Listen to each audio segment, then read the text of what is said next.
Koshi, un entrepreneur en Argentine.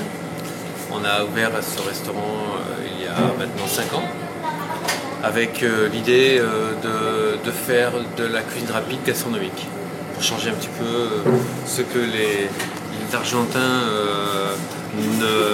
un marché dans lequel les Argentins n'étaient pas, et développer une cuisine qui ait déjà plus de goût et changer les méthodes culinaires du midi, les habitudes.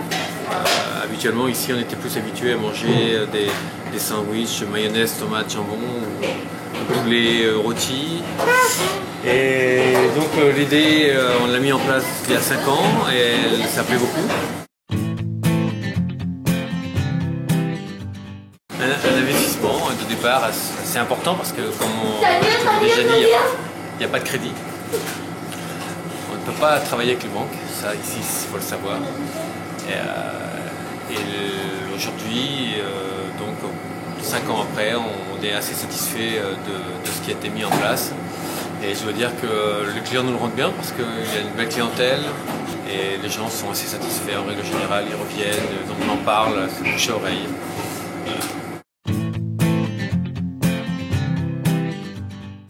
En fait, la motivation, c'est de continuer à travailler. Moi, j'ai fait ça depuis très longtemps. Je suis un ancien élève de l'école hôtelière.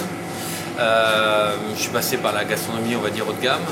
Et puis, petit à petit, je me suis rendu compte que c'est intéressant de faire du haut de gamme, mais c'est aussi intéressant de faire ce qu'on fait actuellement.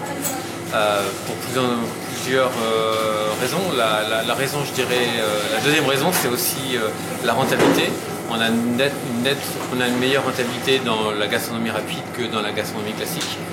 Et puis aussi une vie plus agréable dans la mesure où on ne travaille pas le samedi, le dimanche, les week-ends, les jours fériés, les soirs, on est fermé à partir de 5 heures. Donc ça laisse une possibilité de vie, je dirais, pour profiter. Habituellement dans la gastronomie, c'est plutôt couché à ce niveau-là. Qu'est-ce qui est important pour réussir? Des compétences, je crois que c'est important. Des moyens, malheureusement, il faut en parler. Et puis avoir envie, je crois que c'est ça surtout, c'est avoir envie de le faire. Développer une idée sur laquelle on a planché, on a travaillé, on a pensé à des détails et les mettre en place. Et une fois que ça marche, on est assez content. L'idée, ce serait d'ouvrir d'autres. Malheureusement, la conjoncture actuelle en Argentine, c'est un peu compliqué et on n'a pas trop envie aujourd'hui de se lancer sur un deuxième minéral, bien que tout le monde nous le réclame. Dans d'autres quartiers de Buenos Aires, je crois qu'on est un petit peu frileux pour l'instant, on va voir. Mais c'est vrai qu'il n'y a pas de raison que ça ne fonctionne pas. 1, 2, 3 minérales. Avis aux Français qui veulent venir ici, on les aide à ouvrir des minérales s'ils veulent.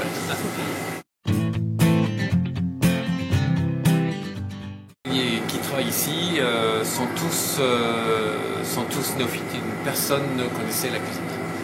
J'ai un maître en bâtiment, j'ai 2 femmes de ménage qu'on a pris après avoir étudié un peu les profils. Et je leur ai appris les bases, les techniques, à partir de fiches techniques. Et aujourd'hui, ils sont capables de faire des choses comme des cannelés, des financiers, des clafoutis, des choses bien particulières comme le pâté de campagne, rillettes et la cuisson sous vide qui est importante. Je crois que la basse température, aujourd'hui, avec la cuisine sous vide, n'est très peu pratiquée en France encore. Et nous, on est un peu des précurseurs ici en Argentine.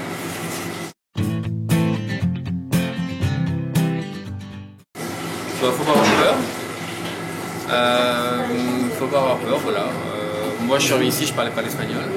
Et puis voilà, ça s'est fait tout seul. Avoir envie aussi, le goût d'entreprendre.